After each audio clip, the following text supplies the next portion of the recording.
Hoy día nos hemos reunido para ver un poco de lo que es el tema relacionado a la madre gestante.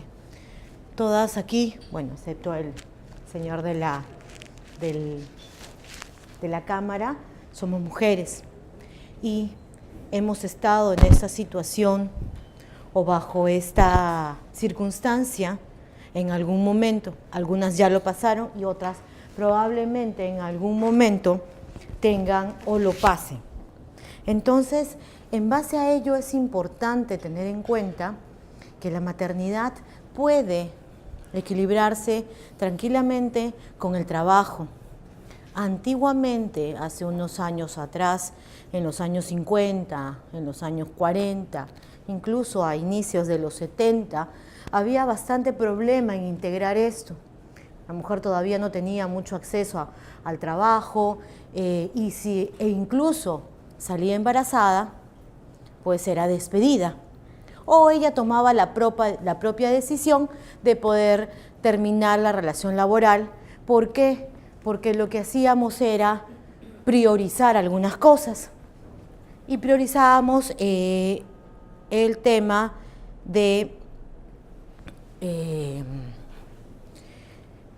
de nuestros hijos. Entonces, en base a ello es que hemos querido ver y hablar un poco de lo que es la madre gestante y hablar un poco sobre cómo equilibrar la maternidad y el trabajo y cómo nos ha ayudado el sistema, las partes legales, el Estado, a mejorar justamente este equilibrio y poder integrar ambas para que nosotras no nos quedemos truncadas y no nos quedemos a mitad de camino. ¿No? Segundo, hablemos un poco sobre si el parto por cesárea es la mejor opción. Muchas escogemos esto a elección y a veces no determinamos y no tenemos el parámetro en la cabeza de que una cesárea puede traer complicaciones. ¿Ya? Y vamos a dar un poco y hablar un poco sobre la Ley de Aseguramiento Universal. La Ley de Aseguramiento Universal es una ley que se dictaminó en el 2010, ¿ya? Y esta ley se promulga y debería haberse iniciado 2 años después, pero por circunstancias que ya vamos a ir conversando, no se han brindado y se han comenzado a activar, llamemos de alguna manera, hace un par de años. Entonces sí es importante que sepamos cuáles son las diferencias, y hay bastantes diferencias con lo que es cobertura de maternidad y otros diagnósticos, ¿no? Entonces empezamos a hablar un poco de cómo equilibrar la maternidad y el trabajo. La maternidad, como bien lo hemos escrito en esta zona, cuidar de nuestros hijos es muy importante y muchas veces priorizamos en vez del trabajo o nuestras funciones laborales o nuestro desarrollo. ¿Y qué hacemos? Simplemente lo aplazamos. Pero hoy en día podemos tener desarrollo personal, laboral y social sin dejar de ser madres y sin dejar de priorizar a nuestros hijos. Entonces, lo que sí hay que tener en cuenta son varias cosas. Una de ellas es ver si mi puesto de trabajo o el puesto de trabajo que les ofrecemos a nuestros colaboradores tiene o genera un riesgo tanto para la gestación como para la lactancia. Entonces, es importante verlo. A veces no lo tenemos en cuenta porque trabajamos, cuando hablamos de, por ejemplo, trabajos forzados, generalmente lo realiza un hombre. Y a veces no tenemos en consideración que ese puesto de trabajo también podría ser realizado por una mujer. Ahora, como les decía, ya han cambiado mucho los roles. Las mujeres estamos entrando a muchos campos que no entrábamos antes. Y por ende la mujer puede salir embarazada. Entonces sí hay que tener en cuenta si este trabajo genera algún tipo de riesgo. Y seguidamente hay que considerar que las empresas lo deben plantear. Nosotros del lado de la empresa tenemos que plantear eso. Recursos humanos lo debe tener en cuenta, el médico ocupacional también, porque no sabemos en qué momento una persona que trabaja en ese puesto podría salir embarazada. Entonces sí hay que tenerlo en cuenta y hay que tenerlo en consideración. Ahora, ¿qué nos han ayudado para justamente tener en consideración esto? Una serie de diferentes leyes que se han ido dictaminando en el transcurso del tiempo. Como les decía, antiguamente las organizaciones no tenían presente el hecho de que una mujer podría salir embarazada. Y lo que hacían era, mujer embarazada, simplemente despido. Mujer embarazada no tenía derechos adicionales. ¿Es una condición fisiológica y normal? Sí, pero sí necesita algunos cuidados especiales. Tenemos, por ejemplo, dentro de las leyes, lo que es el descanso pre- y postnatal, ya ampliamente conocido por la mayoría de ustedes.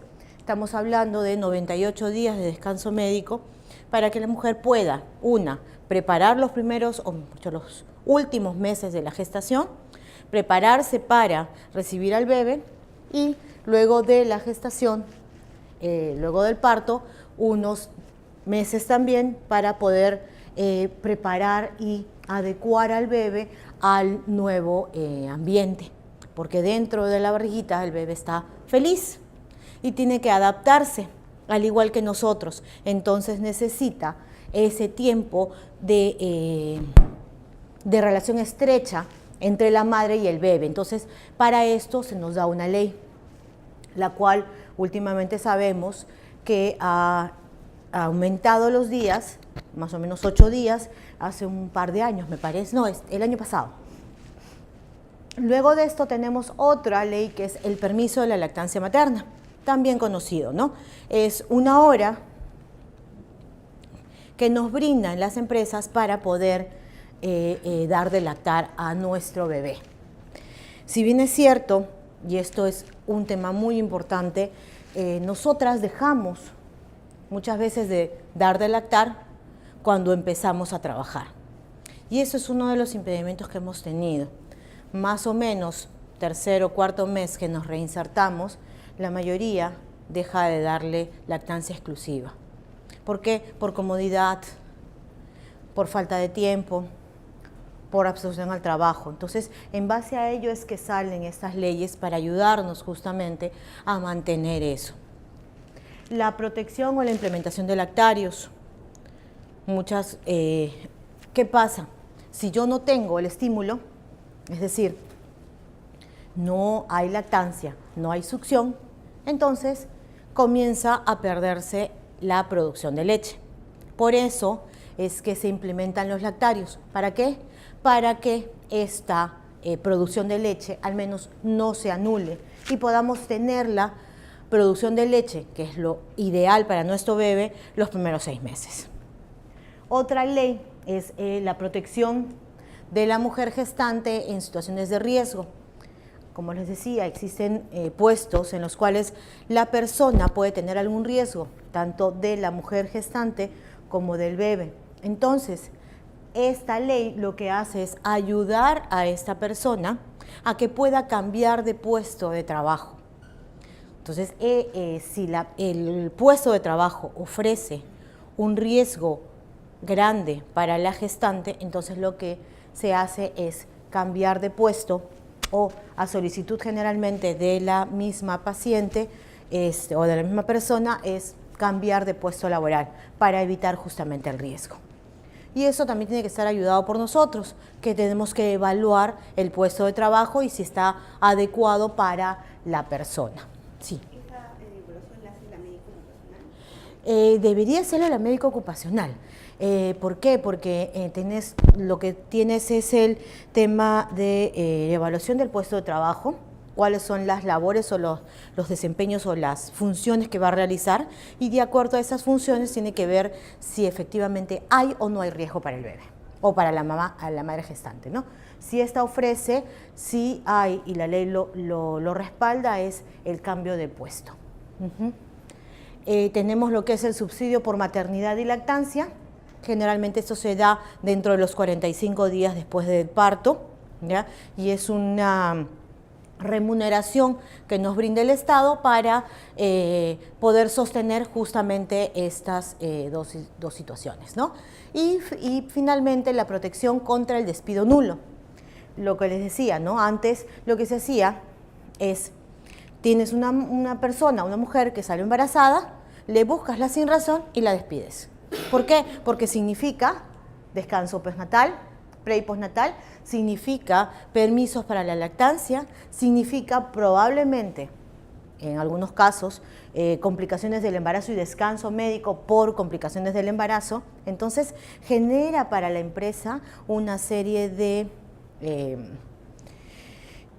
días perdidos, entre comillas. Entonces, lo que se hacía, o lo que antes hacían, era salía gestando y lo que buscaban era justamente el despido. Con esta ley no puedes despedir a ninguna gestante. Incluso a la mujer no se le puede despedir hasta después de los 90 días de haber dado a luz. Entonces, esta ley me ayuda a proteger justamente a la madre gestante. Y para que, de alguna manera, no aplacemos la posibilidad de ser madres o no tengamos que dejar nuestra labor y nuestra vida, de alguna manera, por decirlo así, por la maternidad, ¿no? Entonces, esas leyes sí nos ayudan. Ahora, esto es con respecto a la parte legal. Existe otra parte, que es la parte que nosotras debemos cuidar como personas, y de repente cada una de ustedes que está cercana a la persona embarazada o a la gestante. Y para eso debemos tener algunos tips. Y estos tips son importantes. ¿Por qué? Porque la mujer se va a sentir más cómoda, se va a sentir más tranquila, se va a sentir protegida. La mujer embarazada es una persona sensible. Muchas veces hemos dicho, ay, seguramente ya está embarazada porque está llorando. Entonces, ¿por qué? Porque nos volvemos más sensibles, nos volvemos más depresivas.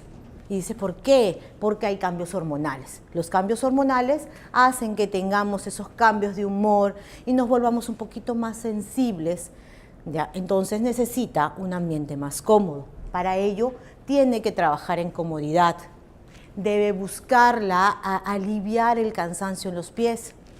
Nuestro cuerpo cambia, nuestro peso cambia, la distribución de líquidos en mi cuerpo cambia. Entonces necesito tener y aliviar justamente eso, aliviar el cansancio en los pies y las piernas, levantando las piernas o haciendo cambios en las posturas, levantándome, sentándome cada cierto tiempo para evitar que las piernas se entumezcan.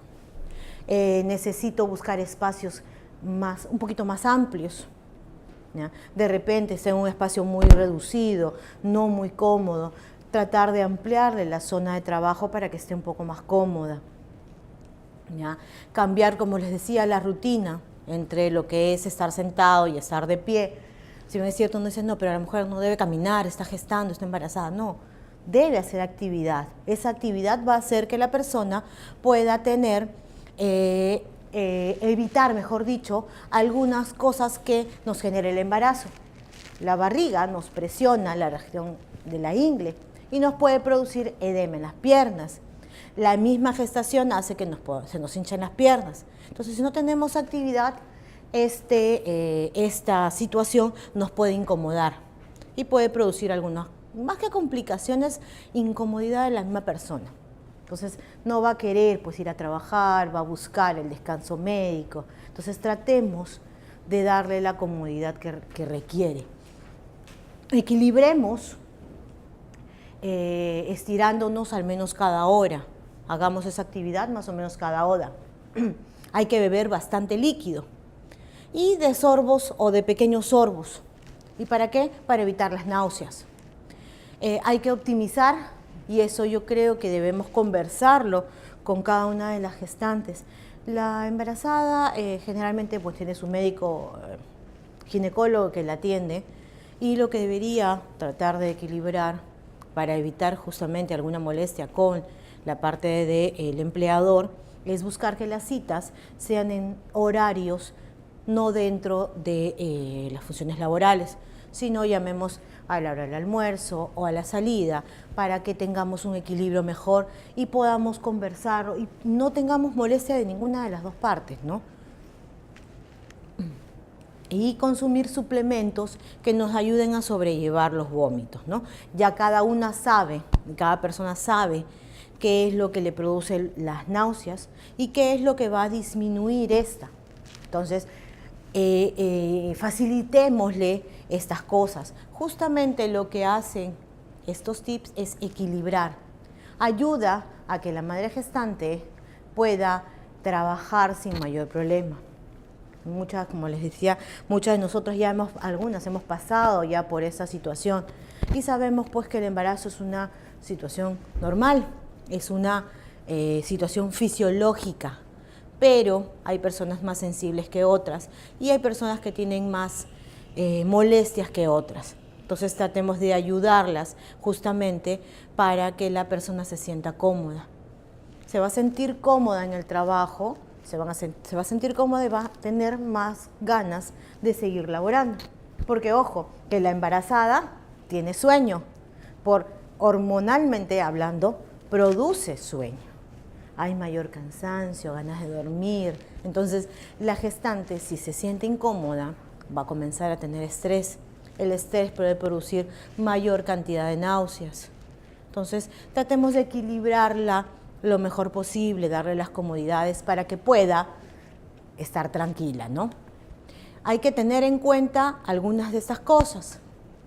Como les decía, la mujer gestante o la embarazada es más sensible.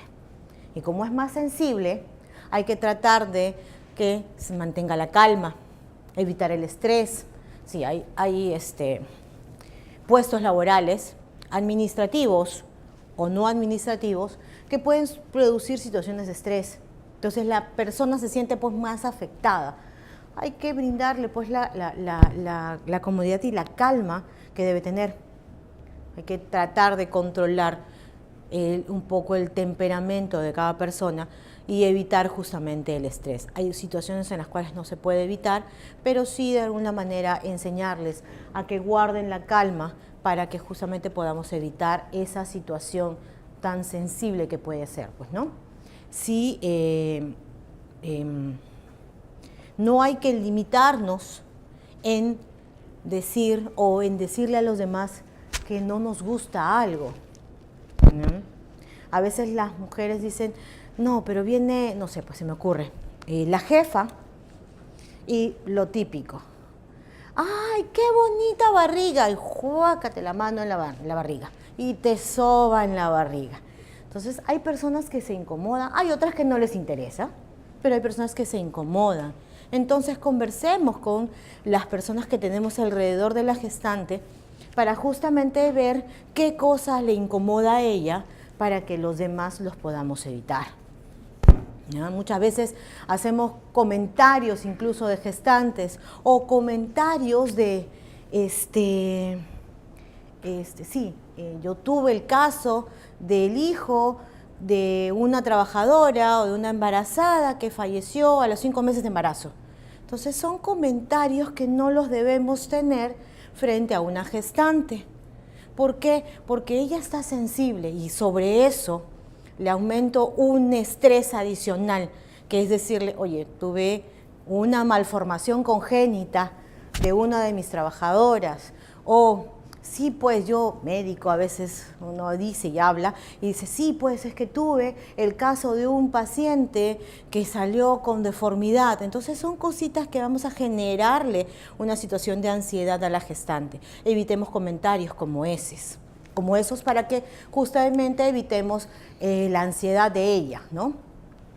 Si el tiempo lo permite, ya de repente podemos darle algunas holguras con el tiempo del almuerzo para que pueda salir a caminar y pueda sentirse un poco más tranquila, ¿no?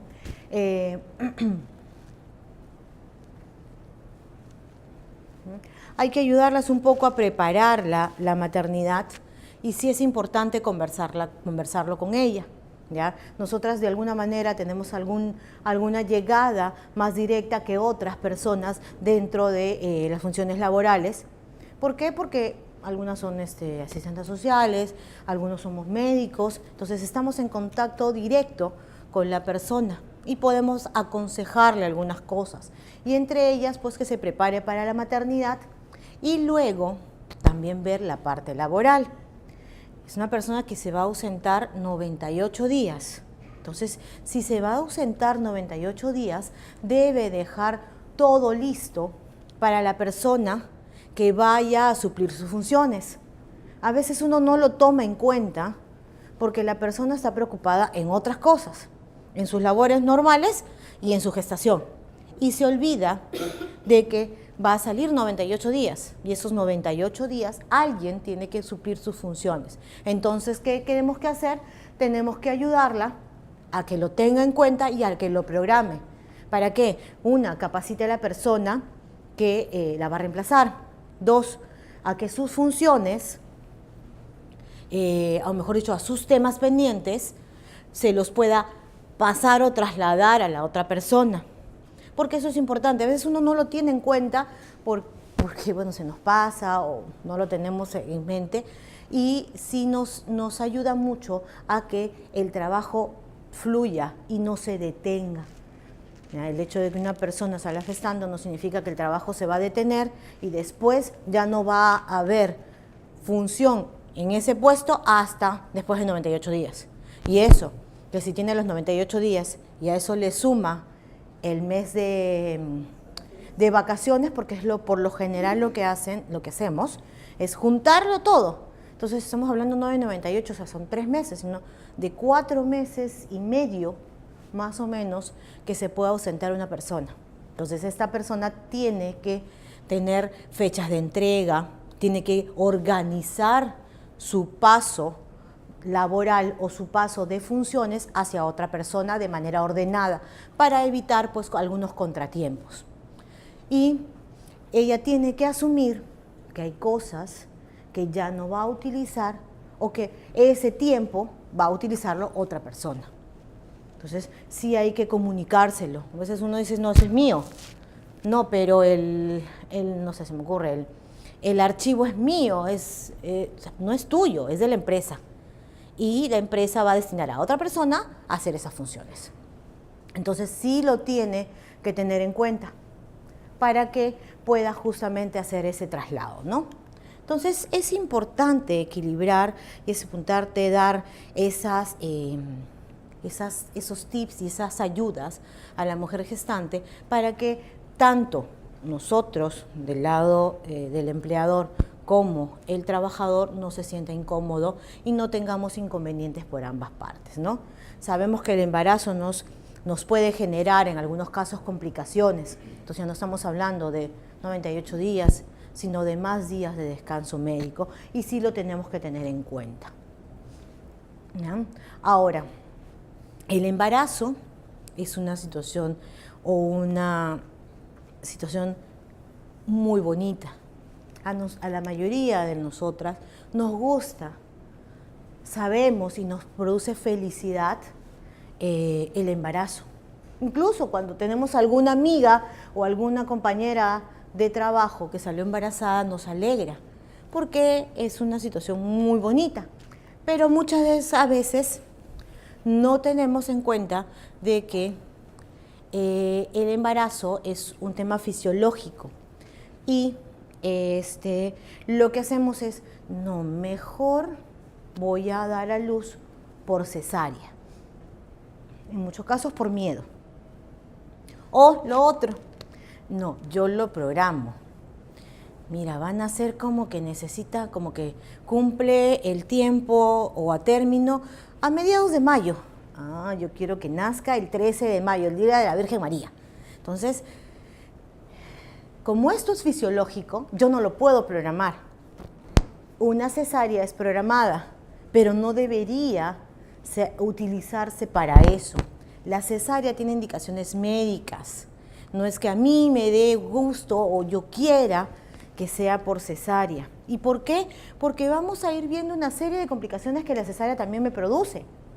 Y hay una serie de ventajas y de beneficios que me da un parto normal. Entonces, ¿qué cosa es un parto natural o es un parto normal? Es un parto vaginal. ¿Ya? El parto vaginal es espontáneo, tiene menos riesgo, es fisiológico. Mi mismo cuerpo dice, ya está preparado el bebé para salir y tú ya estás preparada para poder traerlo al mundo. No somos Diosito. Diosito es el único que puede determinar la fecha. Es cierto, la cesárea nos ayuda, pero tiene que tener indicaciones médicas. El nacimiento es más o menos entre las 37 y 42 semanas. Eso se da una serie de cambios hormonales y lo que vamos a tener son contracciones y posteriormente el nacimiento del bebé. Una cesárea es la salida o el nacimiento de un bebé por un lugar no fisiológico, es decir, hay que cortar, hay lesión. Y es una de las intervenciones quirúrgicas más frecuentes en todo el mundo. Puede sí salvar vidas y es una de las principales beneficios que ofrece una cesárea. Salva la vida o puede salvar la vida de la madre o del niño cuando ésta está en riesgo. Entonces, ¿qué vemos? Ventajas y desventajas. Las ventajas que tiene un parto natural frente a una cesárea son múltiples. Y esto ya lo ha estudiado pues la Organización Mundial de la Salud y diferentes organismos de salud. ¿Y qué ha pasado y qué se ve? Esto, aumento en las cesáreas. ¿Y por qué? Una, comodidad del médico. Sorry con los médicos, esa es una de las razones. ¿Ya? Lamentablemente el parto por cesárea es mejor pagado que un parto vaginal. El parto por cesárea significa 1 hora que yo tengo que monitorizar a mi paciente, mientras que un parto normal significa de 12 a 20 horas que yo tengo que estar monitorizando a una paciente. Entonces son varias comodidades que tendría el médico. La otra comodidad de parte de la mamá, le duele y las médicos no me dejarán mentir. Cada vez que hemos tenido trabajo de parto y no ha habido parto sin dolor, la mujer comienza a pedir a partir de dilatación 5 o 6, pide cesárea. Córtame, que se acabe, ya no puedo más, porque duele. Hay dolor, sí es cierto, hay dolor, pero eso no es una indicación de cesárea. Entonces, la indicación de cesárea es cuando hay peligro de la madre o peligro del bebé para el nacimiento. Si no, es un proceso fisiológico y ahora, gracias a Dios, existe el parto sin dolor.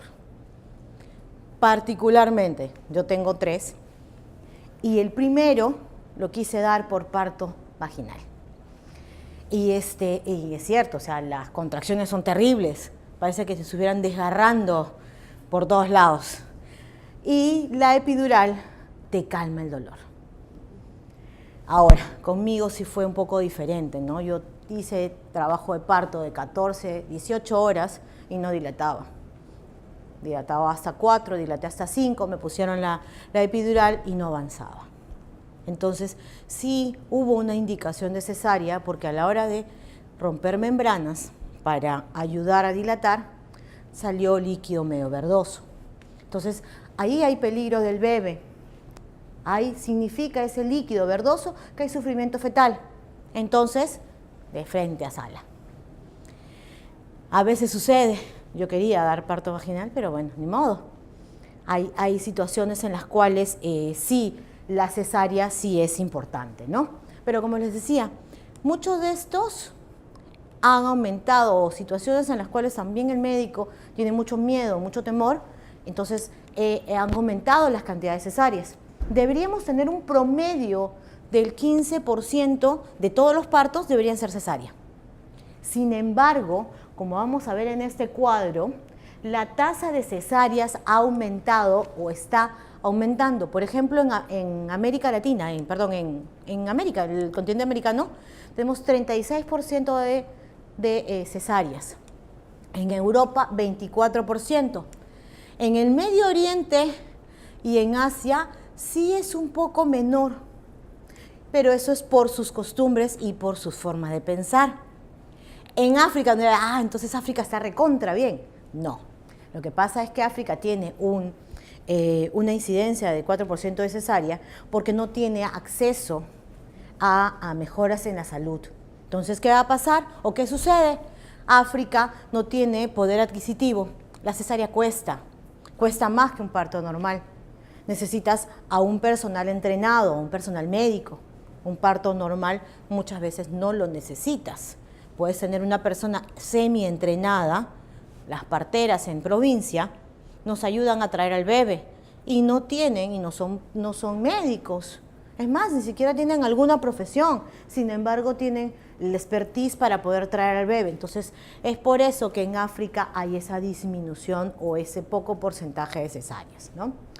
Y bueno, en el Pacífico Occidental, todo lo que es Oceanía, también el promedio o el porcentaje de cesáreas es bastante elevado. Vemos el cuadro a nivel mundial, igual. ¿Y nosotros cómo estamos? Nosotros estamos aquí. Tenemos más o menos entre 15 y 25% de cesáreas. Somos uno de los países que más incidencia de cesáreas tiene en Latinoamérica, más que Colombia, más que Chile. Entonces, sí es una situación que nos causa o nos puede producir complicaciones. Primero, el costo. Segundo, hay complicaciones de la misma gestante cuando hay una cesárea, puede haber complicaciones. Entonces, hay algunos factores que están haciendo que esto aumente. Lo que tenemos que ver, es educar a nuestras gestantes de cuál es la situación que tiene que ser necesariamente para hacer una cesárea. Y nuestro médico también nos tiene que ayudar en esa labor. Sé que la OMS, el Ministerio de Salud e incluso las aseguradoras ya están poniendo un poco de freno a este tema. Por eso a veces se ponen tan cargosas las aseguradoras. Sí, pero ¿por qué va a ser cesárea? Te piden un informe médico, te piden cosa por aquí, cosa por allá, te piden un montón de papeles y un montón de documentos. Justamente las EPS hacen que las cesáreas y la frecuencia de cesárea aumente. ¿Y por qué? Porque es un costo que ya lo tiene la EPS, no lo padece el paciente. O sea, yo no voy a pagar por la cesárea. Entonces, si no me cuesta, simplemente no lo voy a pensar. Es más fácil acceder. Entonces, ¿qué hago? Está bien, cesárea. Y muchas veces, comodidad del médico, comodidad de la paciente y encima no hay costo de por medio, ¿qué hacemos? Optamos por la cesárea. Entonces, sí las aseguradoras hacen un poco esto, a veces se ponen extremadamente especiales, también es cierto, se ponen extremadamente especiales, pero están un poco en aras de disminuir las cesáreas innecesarias, porque la cesárea tiene que ser exclusivamente para salvar la vida o la vida de la madre o la vida del bebé. Perú, en el año 2006, de acuerdo a la OMS, estábamos en 13% de cesáreas. Miren, de 2006 al 2014, 25%. Y seguimos aumentando. E incluso iremos aumentando más. Ahora, ¿cuáles son los beneficios de hacer o de tener un parto normal? El parto normal o el parto vaginal tiene una serie de beneficios. Es importante que nosotras los conozcamos para que se los podamos trasladar a nuestras gestantes. Entonces, hay menos riesgo para alguna patología o alguna enfermedad. Tenemos menos pérdida de sangre. ¿Ya? Las que son médicos sabemos que un parto normal nos hace perder sangre. La cantidad de sangre que se pierde por un parto normal es entre 500 y 800 mililitros. Estamos hablando medio litro, 800, es como que 3 tazas más o menos. Una cesárea hace perder sangre entre 1000 y 1500, es decir, 1 litro y 1,5 litros. Y encima yo tengo una gestante que está anémica, la voy a someter a cesárea. Si su hemoglobina estaba en 10, la voy a convertir en 8. ya tengo una complicación adicional, o sea, ya tenía una anemia y sobre eso le hago perder más sangre. Entonces, tratemos de dirigir a las gestantes a que sea un parto normal. ¿Hay indicaciones de cesárea? Sí, sí las hay. Si es cesárea anterior, si es una mujer añosa, si el bebé es grande, si es una pelvis estrecha. Si yo sé que es una pelvis estrecha y ya tengo una cesárea anterior, yo sé que lo siguiente no va a salir. ¿Por qué? Porque es una pelvis estrecha, la pelvis no cambia, salvo el bebé sea muy pequeño. Entonces, hay que evaluar y se evalúa situación por situación, caso por caso, gestante por gestante. Entonces, no puedo ponerlas todas en un saco, ¿no? Ya tuvo una cesárea anterior, la siguiente tiene que ser cesárea. No, la siguiente puede ser un parto normal. Y eso lo determinará el médico tratante. ¿Y por qué? Porque existen riesgos. Riesgos a que tengas más anemia, riesgos a infección, no solo del útero, sino de la herida operatoria. Es un corte. Si bien es cierto, se guardan todos los cuidados posibles dentro de sala de operaciones, pero no sabemos, puede infectarse la herida, puede infectarse el útero y perderse el útero. Entonces, hay que ver esas complicaciones. Otra de las cosas que nos produce o nos da de beneficio el parto normal es que el bebé tiene más relación directa con la mamá y de manera inmediata. Una gestante un parto por cesárea, tengo a la gestante, va a sala de operaciones, sale el bebé, la mujer, primero, después de que sale el bebé hay que suturarla, hay que prepararla y luego va a sala de recuperación. Estamos hablando más o menos 3-4 horas. 3-4 horas que yo no voy a tener a mi bebé conmigo. Y si tengo una complicación, más tiempo. En cambio, el parto normal me da cercanía con el bebé de manera inmediata. Yo puedo tener relación con mi bebé y estar con él desde temprano tiempo, llamemos así. Y eso ayuda a que el bebé tenga más afectividad. 1, 2, calma la ansiedad de la mamá y del bebé. Muchas de nosotras, las que ya somos madres, nunca se olvidarán de la primera semana. La primera semana es la semana más terrible, porque el bebé llora y no sabemos por qué llora, porque no lo conocemos. Salió un ambiente hostil, estaba bien tranquilito adentro de nuestra barriga y salió. Ya es un ambiente hostil, ya no es igual. Entonces, ¿qué va a pasar? El bebé llora por todo. Nosotros vemos que llora y ¿qué hacemos nosotros? Lloramos con él. ¿Por qué? Porque no estamos preparados. Entonces, esa afectividad y esa calmar la ansiedad hace justamente la cercanía que tengamos con el bebé, porque le da esa tranquilidad al bebé. Y si el bebé está tranquilo, consecuencia, nosotras vamos a estar tranquilas. Entonces, es importante que tengamos esa cercanía con el bebé de manera inmediata. Incluso antes, cuando daban a luz, no te daban al bebé hasta los 2 días después. Dices, ¿pero por qué?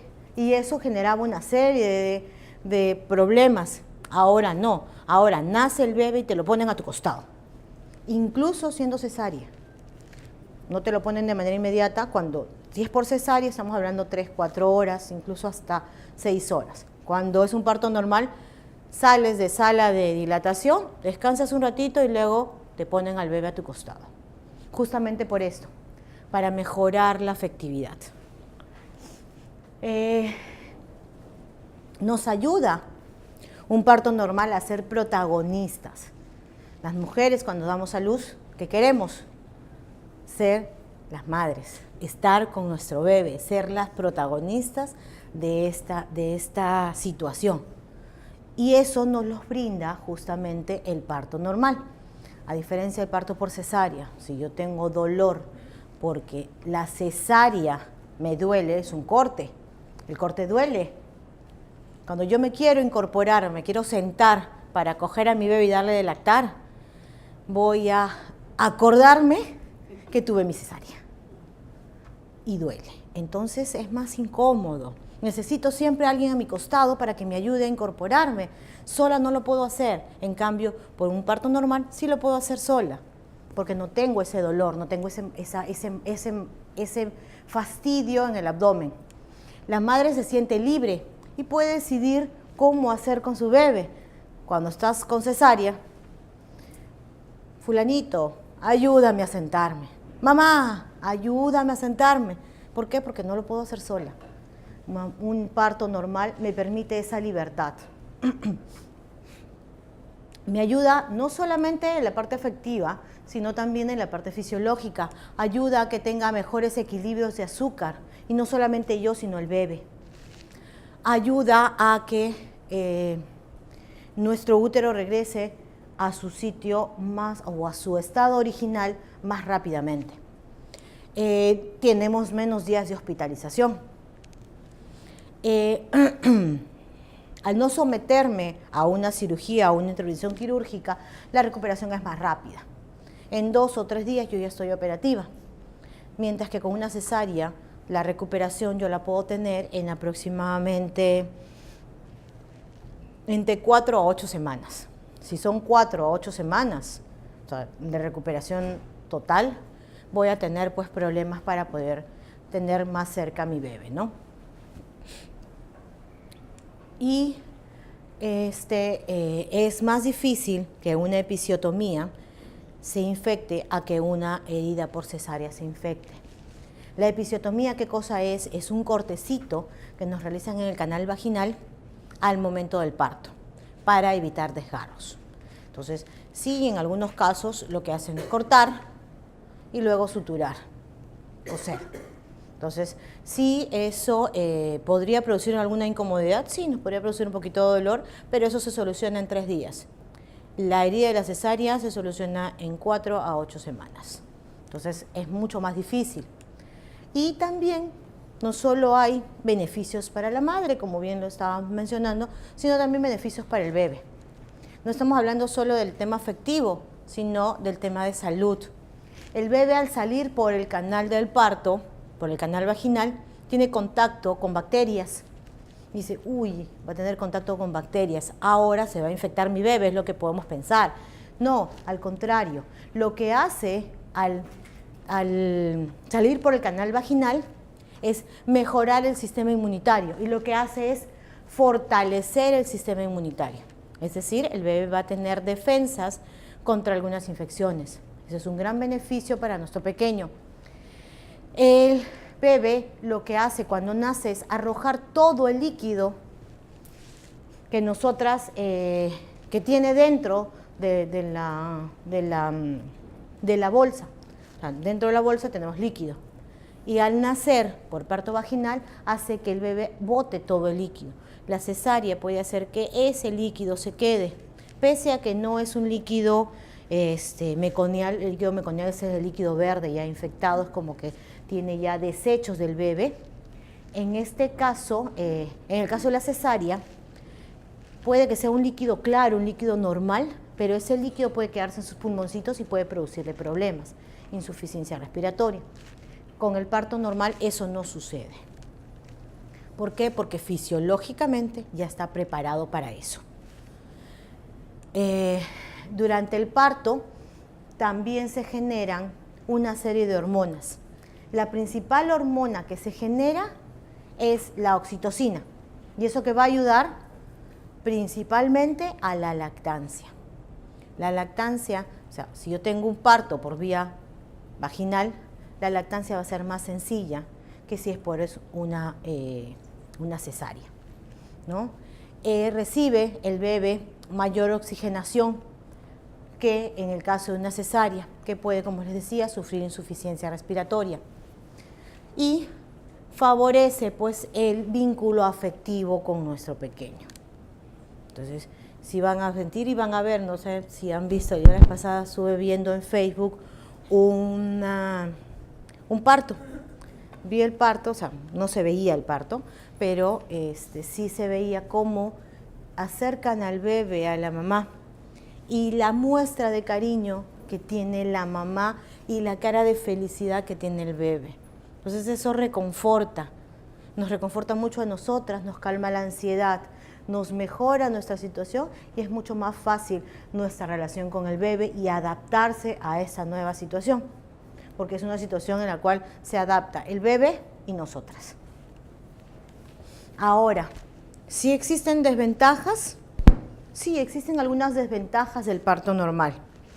El riesgo a desgarro, pero el desgarro se soluciona con la episiotomía.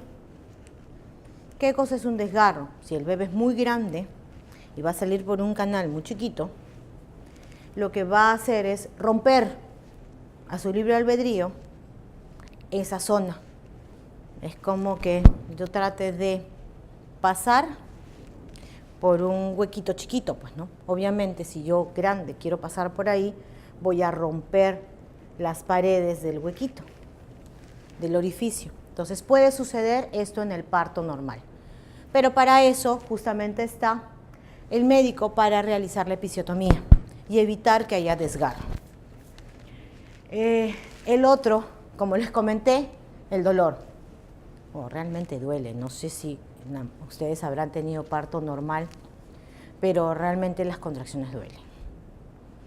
Hay bastante dolor, hay personas que sí manejan muy bien ese dolor y hay personas que lo hacen por las clases de psicoprofilaxis. La psicoprofilaxis ayuda mucho a controlar el dolor. Más que controlar el dolor es aprender a sobrevivir o a estar conviviendo en ese momento con el dolor. Entonces, sí, pues es una de las desventajas que tiene el parto normal. Hay riesgo de padecer incontinencia urinaria, también la hay, pero esta incontinencia urinaria se soluciona a los pocos días de que toda la zona se desinflame. Desinflama y esto mejora. Y lo otro, la otra desventaja es que no se puede programar, pues, ¿no? Yo les hacía el comentario de que yo quería, pues, el 13 de mayo. Pues mi hijo nació el 11 de mayo, ¿ya? Yo quería que nazca el 13, pero no, pues. Y esa fue mi segunda cesárea. Entonces le digo, no, le digo a mi ginecólogo, no, pero prográmame para el 11, para el 13. No, me dijo, tú no llegas al 13. Y efectivamente, yo comencé con trabajo de parto, pese a que tenía programada mi cesárea el día 11, yo comencé con trabajo de parto el día 11 en la madrugada. Tuvieron que adelantar todo el tema de la cesárea, pues, ¿no? Pero no se puede programar, pues, ¿no? El parto no se puede programar. Incluso yo tuve contracciones pese a estar programada a una cesárea. Entonces, sí existen ventajas, muchas ventajas con el parto normal. También existen ventajas con el parto por cesárea, pero básicamente la ventaja va dirigida a salvar la vida del bebé y de la madre o evitar el riesgo. En mi caso, por ejemplo, mi bebé fue grande, el primero, por eso no salió, por eso tenía trabajo de parto 18 horas y no salía, no iba a salir porque mi pelvis no es grande. Y encima mi bebé tenía 3,8 kilos.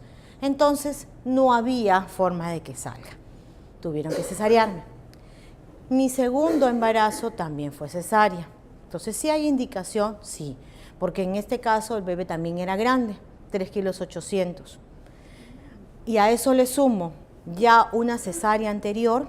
Entonces el riesgo de que yo pueda romper útero es grande. ¿Por qué? Porque ya una cesárea, ya hice un corte, y no solo corté piel, corté útero. ¿Qué sucede cuando yo tengo una tela y la tela se rompió por un lado? Yo la zurzo, pero si la vuelvo a estirar, ¿por dónde se va a romper? Se va a romper por el lado que yo he zurcido. Sucede lo mismo con el útero. Si ya tengo una sutura en el útero, lo más probable es que se pueda romper por ese lado, porque está más débil.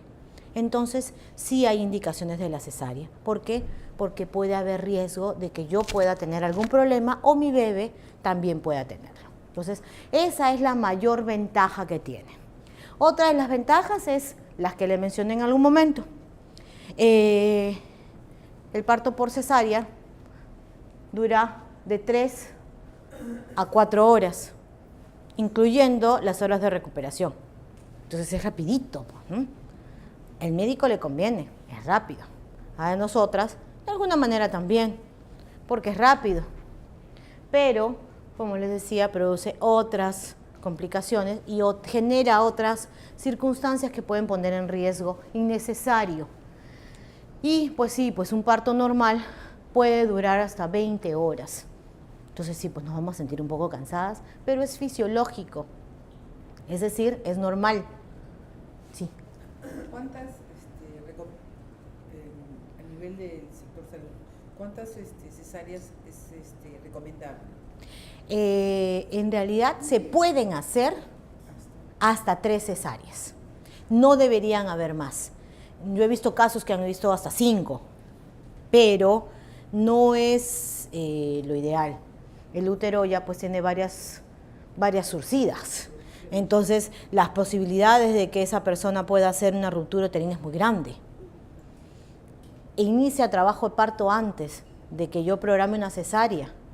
Entonces, la ruptura uterina puede ser inminente. Entonces, es muy peligroso, es muy riesgoso. Entonces, lo ideal es hasta 3 cesáreas, hasta 3. ¿Ya? Entonces, no deberían haber más. ¿Y por qué? Por lo que les digo, pues no se puede romper el útero. El útero se rompe y podemos tener peligro de la vida de la madre porque comienza a haber sangrado. Ya hay sangrado profuso, hay sangrado excesivo. ¿Por qué? Porque el útero es un órgano que tiene mucha irrigación, mucha irrigación. Entonces yo un cortecito que le haga al útero es como si yo tuviera chisguetes de sangre y sale bastante. Entonces puedo poner en riesgo la vida de la madre. Entonces, también existen desventajas, que ya le hemos ido conversando en transcurso de lo que hemos estado viendo el tema. Es una cirugía que necesita anestesia. Cuando la cirugía es una cirugía inmediata, porque hay mucho peligro del bebé o de la madre, incluso la anestesia puede ser anestesia general y no la epidural. Esto pone en riesgo la vida de la madre y la vida del bebé. El bebé puede salir deprimido, o sea, laxadito, así como, porque la anestesia pasa cuando es general. Cuando es epidural, no, que es por lo general lo que se hace en una cesárea. Pero igual necesitas anestesia. Y todo lo que conlleva pues una cirugía. Un corte significa que puede haber una infección de por medio. Puede haber daño de otros órganos. Se han dado casos en los cuales no se ha preparado bien a la madre y se ha dañado órganos internos, vejiga, se puede dañar uréteres, se puede dañar intestinos, porque estamos abriendo la cavidad abdominal.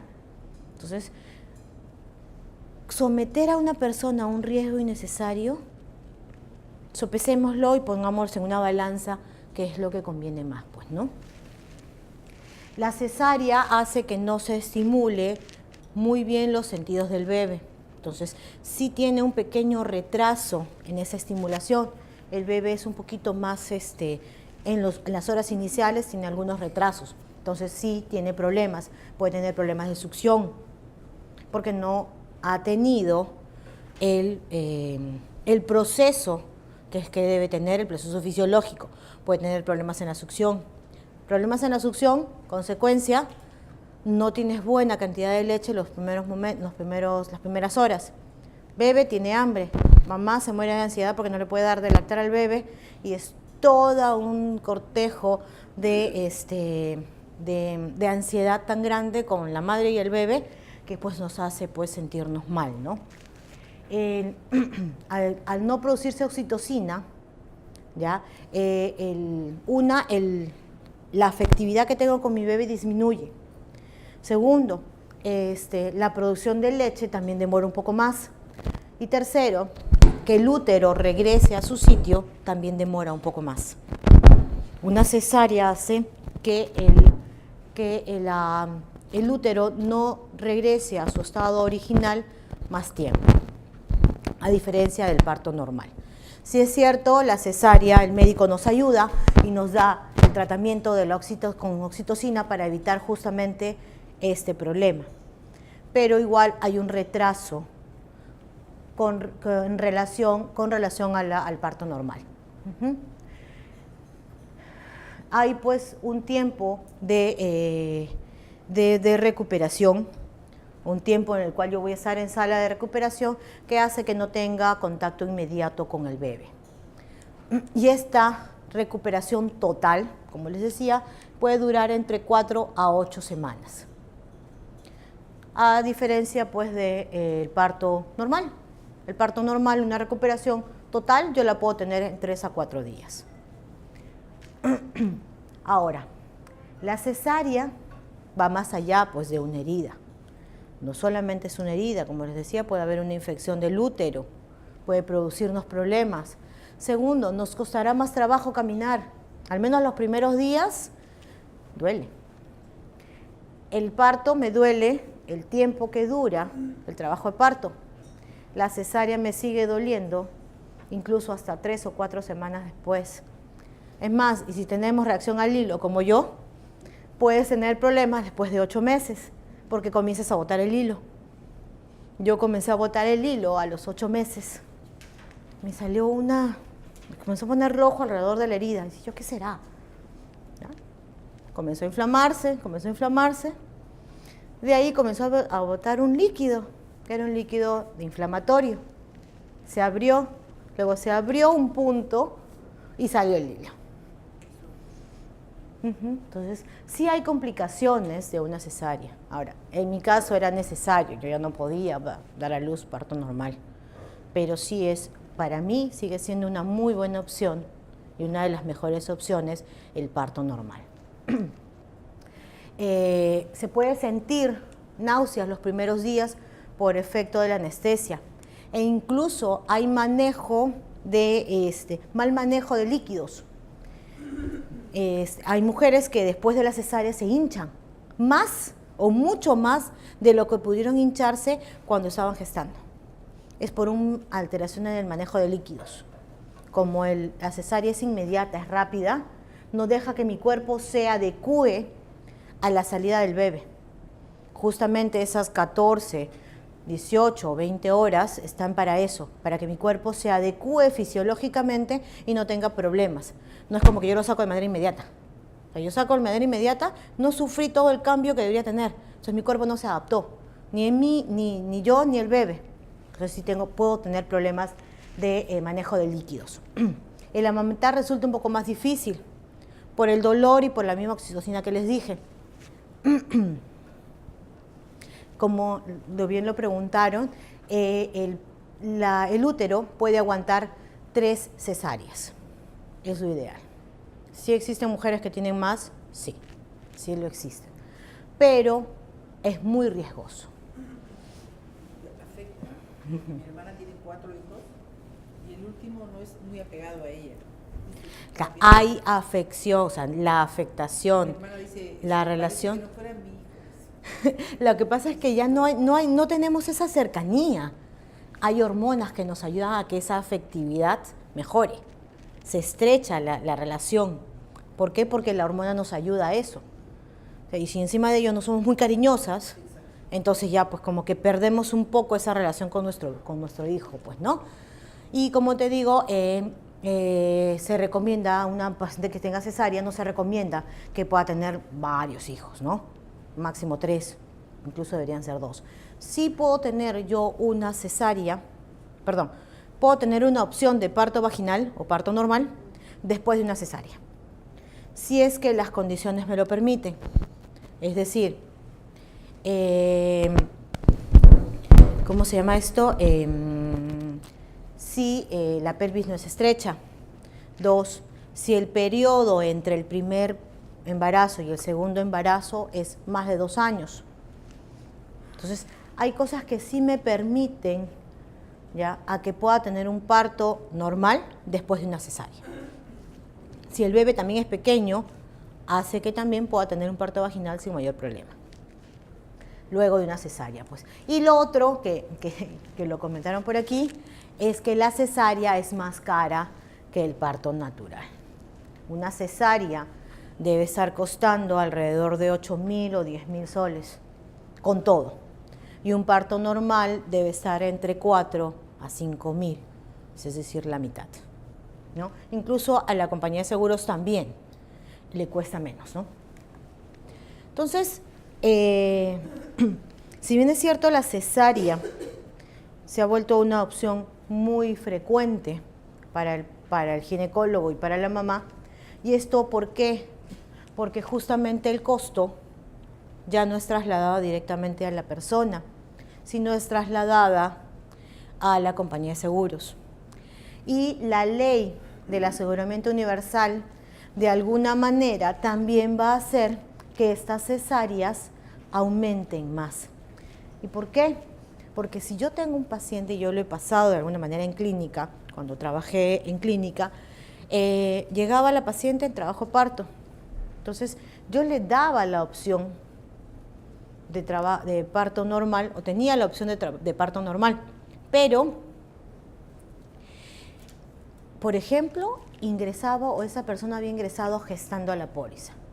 Si ingresa gestando a la póliza, no tendría cobertura por cesárea. Entonces, ¿qué pasaba? Yo le decía al familiar, o le decíamos al esposo, ¿sabe qué? La compañía de seguros no va a cubrir la cesárea. Tienes dos opciones. Te vas a salud por transferencia o la pagas. Entonces, ¿qué decía el familiar? No tengo. Agota todas las posibilidades. En algunos casos salía por parto normal, en otros terminaba en cesárea. Entonces, sí era agotar un poco esta posibilidad. ¿Por qué? Porque el familiar no tenía para solventar la cesárea. Con el aseguramiento universal, la cobertura cambia un poco. No cambia al 100%, pero cambia un poco. Es decir, mujeres que están gestando sí podrían tener la cobertura de cesárea a través del seguro, así hayan ingresado gestando. ¿Por qué? Porque la ley me lo dice así.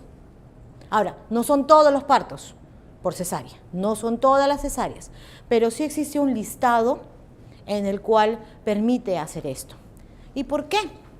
Porque la ley de aseguramiento universal, el llamado PEAS, es una nueva ley, como les decía, que nace más o menos en el 2010. Esta ley lo que hace es que todas las personas del territorio nacional tengan seguro. Algún tipo de seguro que mínimamente tengan las condiciones de esta ley. ¿Cuáles son esas condiciones? Las vamos a ir conversando poco a poco, pero es importante que tengamos en cuenta que esta ley lo que quiso asegurar es que tengamos prestaciones de salud, o sea, atenciones, ¿ya? Preventivas, promocionales, de recuperación, de una manera más eficiente, en donde tengan estas características, es decir, sea para todos, sea solidaria, así como la EPS, pero no solamente los que tengan EPS, sino todos, porque, por ejemplo, salud, mínimamente, si no tengo otro seguro, debe dar la cobertura del PEAS.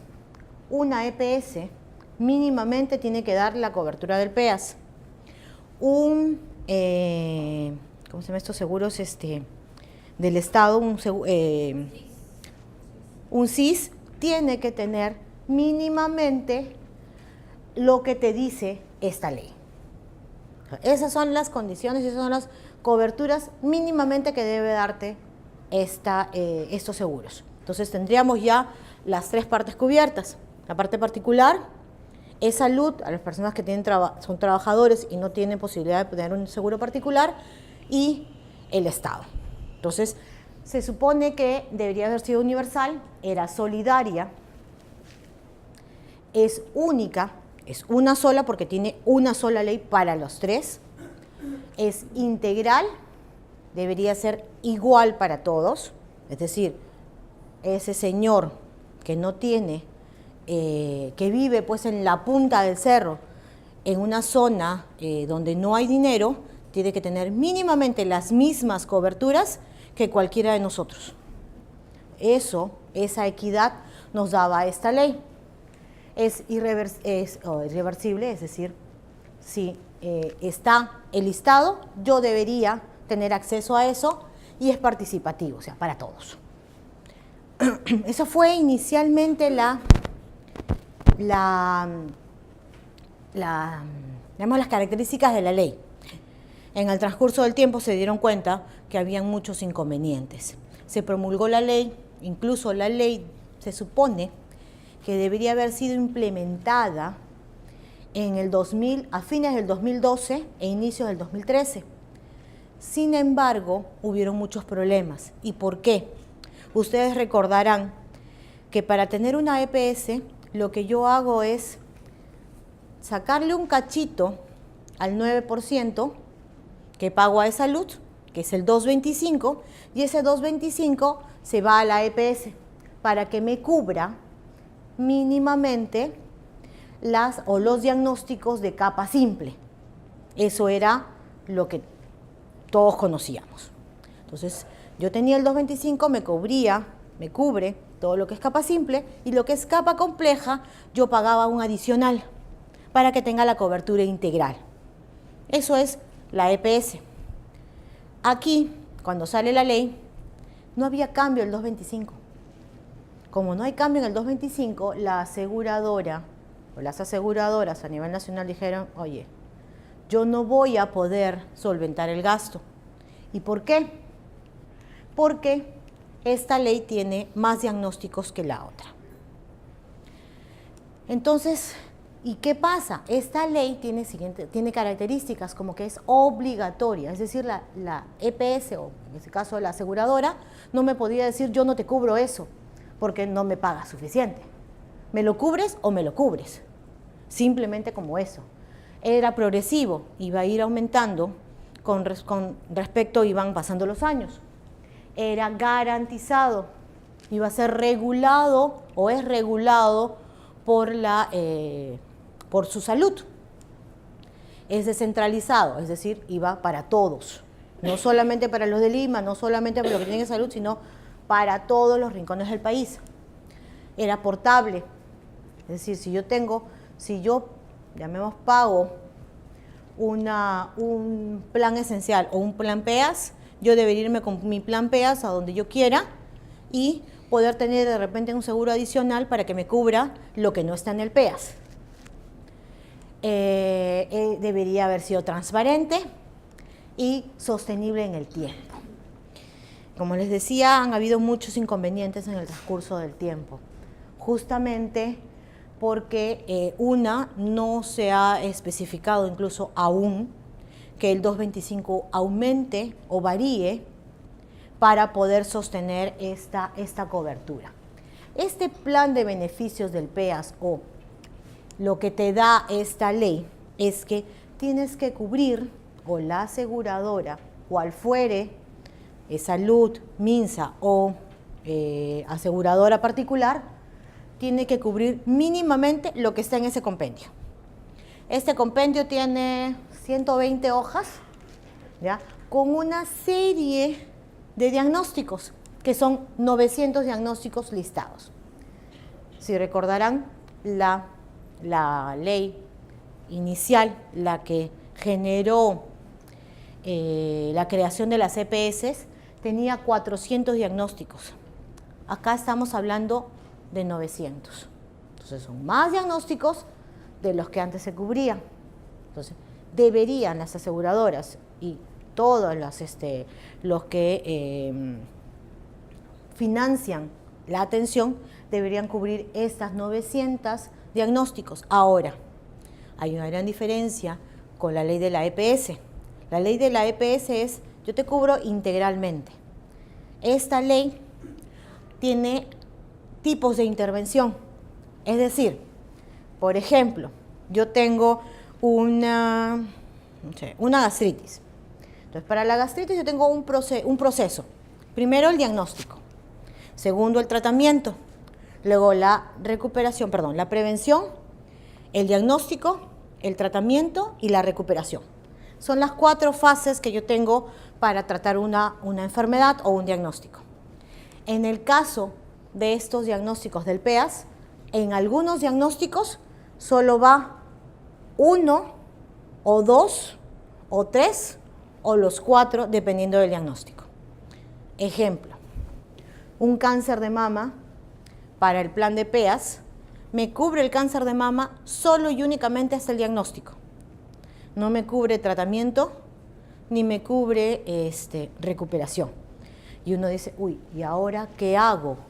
Mis trabajadores se van a quedar sin cobertura que tenía la EPS. No, al plan de PEAS se va a sumar un plan complementario, igual que en la EPS. Se va a sumar un plan complementario y se va a pagar un adicional, o se paga ya un adicional por ese complemento. Y si te va a cubrir, si es que no ha sido preexistente, el cáncer de mama sí te lo va a poder cubrir tratamiento y recuperación. Siempre y cuando no haya sido preexistente. Si es preexistente, te cubre solo hasta el diagnóstico. Me dejo entender, ¿no? Pero hay diagnósticos que no. Por ejemplo, un sufrimiento fetal agudo. El sufrimiento fetal, la madre pudo ingresar gestando. Si ingresó gestando, en este caso, sí me cubre las 4 fases. Prevención, diagnóstico, tratamiento, que es la cesárea, y la recuperación. Pese a que ha salido gestando antes de ingresar a la póliza, me lo tiene que cubrir la aseguradora mínimamente. ¿Por qué? Porque esa situación la contempla la ley. Entonces, sí hay ventajas con esa nueva ley. Una de las grandes ventajas que creo yo se ha generado con esta ley es que va a encarecer el plan en algún momento. Hemos hablado de 400 diagnósticos y de una ampliación porque nosotros era lo que teníamos en nuestro sistema. Este sistema habla de 900 y a esas 900 le sumo la capa complementaria. Entonces sí va a haber un cambio en las primas en algún momento. Como les decía, esto tuvo problemas en implementarse. Tuvo el problema de la implementación por el tema del 225. Entonces, como no se implementó, ¿qué es lo que se hizo? Simplemente lo fueron dejando. Lo fueron dejando, hasta que Salud toma la decisión de aplicar la ley. Es decir, por ejemplo, antes yo tengo una EPS, tenía una cesárea, el paciente había salido gestando, antes de ingresar a la póliza tenía que transferirla de Salud. Ese era el proceso normal. Ahora, con esta ley ya no hago la transferencia de Salud, sino el paciente se queda y lo cobertura la aseguradora. Entonces, sí hay cambios. Entonces, hay más gasto. La aseguradora tiene la obligación de cubrir eso y ese gasto va a generar pues aumento en la siniestralidad en algún momento. Entonces sí es algo que vamos y lo debemos de tener en mira porque ya la aseguradora ya lo está implementando. ¿Y por qué? Porque Salud lo que hace con ese paciente que era cesariado o debería ser cesariada y antes era transferida, Salud me dice yo ya no te la recibo. ¿Por qué? Porque el costo lo tiene que asumir la EPS o la aseguradora. Entonces, ¿qué hace? Ya Salud no me lo recibe. Como Salud ya no me lo recibe, la aseguradora, en este caso particular, ya lo tiene que asumir. ¿Y cuándo comienza esto? Más o menos hace 2 años. Antes de eso, Salud simplemente te seguía recibiendo a los pacientes. Hace aproximadamente 2 años ya no. Yo quiero transferir una cesárea y esa cesárea está dentro de este listado del PEAS, Salud me dice, yo no te recibo la paciente. Entonces tiene que dar la vuelta y la aseguradora particular lo tiene que cubrir. Ese es uno de los grandes cambios, ¿no? El número de eventos por cobertura es limitado. Por ejemplo, una tuberculosis. La tuberculosis está dentro del plan del PEAS, pero ojo que la aseguradora ya hizo su modificación o sus coordinaciones. ¿Y por qué? Porque nuestro país tiene un programa de tuberculosis, un programa nacional. Es un programa nacional muy bueno, muy bien estructurado, con medicación completa, que la clínica particular no podía sostener ¿Por qué? Porque la medicación no la venden en cualquier farmacia, ni la expenden así nomás. ¿Por qué? Porque esa, llamemos, monopolio lo tiene el MINSA, el ministerio. Como lo tiene el MINSA, la medicina no la podía conseguir, era mucho más difícil. Entonces, ¿qué hace? La ley del PEA se dice, sí, la aseguradora lo tiene que asumir, tiene que ser responsable. Entonces, ¿qué hace la aseguradora?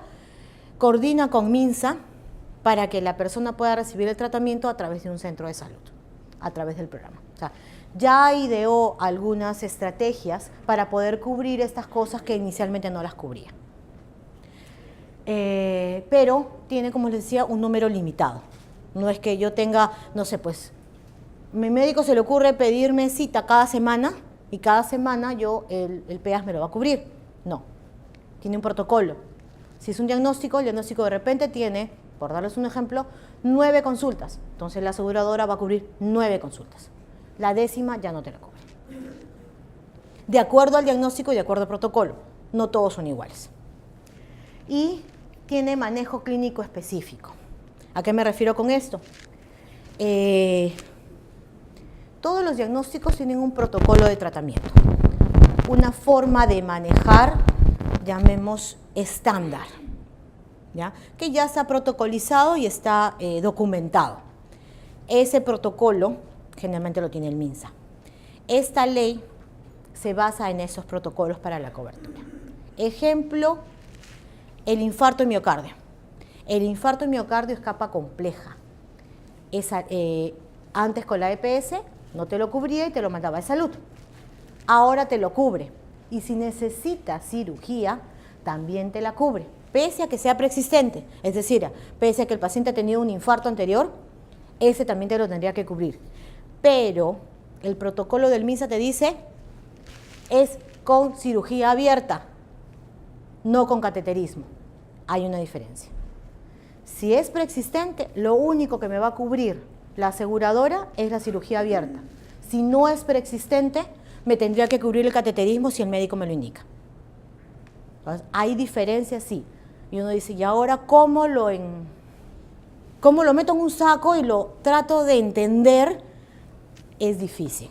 Hay que entender caso por caso y hay que pelear caso por caso. Sucede lo mismo con la cesárea. Hay que revisarlo caso por caso. Si es una gestante que ingresó o es una persona que ingresó gestando a la póliza, la cesárea es muy probable que esté cubierta, pero sí existen excepciones en ese listado. Entonces, este listado de diagnósticos de 900 incluye HIV, maternidad, cesárea, complicaciones del embarazo que no lo cubría antes la EPS, amenaza de aborto, aborto incompleto, no los cubría la EPS cuando habías ingresado gestando la póliza. En este caso, sí te lo cubre de acuerdo a cada caso. Sí. ¿Estamos hablando tanto de una conviviente esposa y de una madre gestante también? Sí, claro, porque la ley no te la exceptúa. La madre gestante tenía cobertura de la EPS bajo capa simple, es decir, controles pre y postnatales y parto normal. Si esta persona necesita una cesárea, sí tiene que ser cubierto por la aseguradora. Salvo el diagnóstico y la situación no esté dentro de la ley. Y eso le debemos informar al colaborador, porque te comento de hace 3 días que vino un chico que su pareja está embarazada y va a vivir con madre gestante, y yo tengo un broker perenne ahí en mi empresa, y él comentó que no le iba a cubrir, y que incluso salía, pero antes había un bono que si pasaba como cesárea, la aseguradora daba un bono cerca de 2.000 soles. Claro, te pagaba una cantidad y el adicional lo tenías que pagar tú. Pero me dicen que eso ya no es para madre gestante, sino solo para esposa y conviviente. Claro. ¿Por qué? Porque esa cobertura es una cobertura adicional que te la daba la EPS como excepción por ser tu empresa, que no todas las empresas gozaban de ese mismo beneficio. Pero en este caso es ley. Claro, pero de manera más efectiva, ¿cómo está funcionando el proceso en general? Mi consejo es inscríbela como madre gestante, ¿ya? Lamentablemente si hacemos una difusión muy grande de este tema se manipula mal ¿ya? O se tergiversa en el camino. Entonces, la idea es, él va a venir a tocar tu puerta cuando diga tiene cesárea y no pueda solventar la cesárea o no pueda trasladarla de salud por la cesárea. Ahí te va a tocar tu puerta y ahí hay que evaluar el caso particular. Como te digo, no todos los casos de cesárea se cubren. Existe un gran número, sí, un gran número de cesáreas que se va a cubrir, un gran número de complicaciones del embarazo que se cubren. Hay un grupo que no se cubren, que generalmente se relacionan con problemas genéticos de la madre. ¿Ya? Sí existe un 90% de cesáreas que se van a cubrir, pero existe un 10% que no está dentro de ese listado. Al no estar dentro de ese listado, entonces hace que definitivamente no puedan cubrírselo. Y si tú le diste la expectativa al trabajador de que sí se lo iba a cubrir, va a ir contra ti. Entonces hay que manejarlo con bastante cuidado y hay que manejarlo caso por caso. Entonces, como les decía, maternidad, condiciones mentales que antes no las cubría ninguna aseguradora, esquizofrenia, depresión, ansiedad, alcoholismo, planificación familiar, ligadura de trompas y vasectomía, ya la cubre la aseguradora. Ojo que no la cubre por reembolso, las cubre bajo sus condiciones, pues, ¿no? Cáncer, cuello uterino, mama, próstata, colon y estómago. La desventaja con la cobertura del cáncer, si es preexistente, solamente la cubre hasta el diagnóstico. Es decir, hasta confirmar que sea el problema del cáncer. Si es el problema del cáncer, simplemente ya no te lo va a cubrir más. Obesidad solo lo cubre hasta la prevención, no te cubre el tratamiento. Uno dice, ya tengo la banda gástrica. No, la banda gástrica no incluye, solamente la prevención. Fracturas sí, en sus 4 intervenciones, y quemaduras también, que antes se consideran capa compleja y no se coberturaban. Ahora sí las tiene que cubrir la EPS como cobertura obligatoria. También, pero bajo algunas condiciones. Si las condiciones las pone la aseguradora, ¿ya? Por ejemplo, no sé, pues se me ocurre, yo fui cesareada en la Santa Isabel y en la Santa Isabel me hacen las ligaduras, pero en la ligadura no lo cubre la aseguradora, lo cubre en otra institución.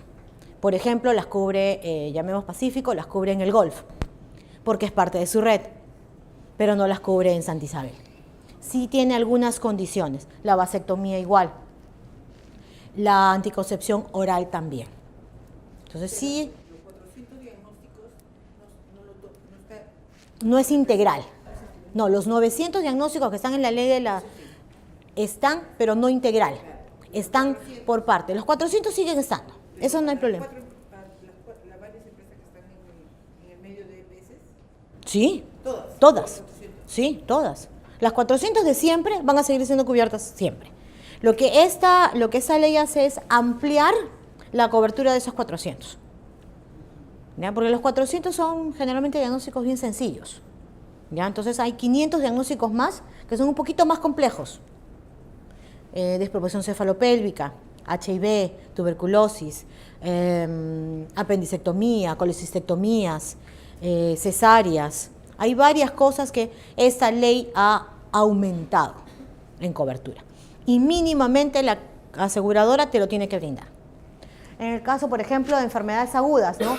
Tenemos una colecistitis. La colecistitis está dentro de la cobertura de del PEAS. Antes decía, no, la persona ha tenido una ecografía con un cálculo, entonces es preexistente. Ya no se lo van a cubrir. Ahora, con la ley, sí se lo tienen que cubrir. El desorden cerebrovascular, los accidentes cerebrovasculares, los ACVs, los derrames, eso también está cubierto pese a ser preexistente, pero como les decía, bajo las condiciones del protocolo. El problema es que no lo puedes como que estandarizar, porque está dentro del protocolo y hay que revisar caso por caso. El infarto, como les decía, tiene una cobertura, pero bajo circunstancias. Si yo tengo la cobertura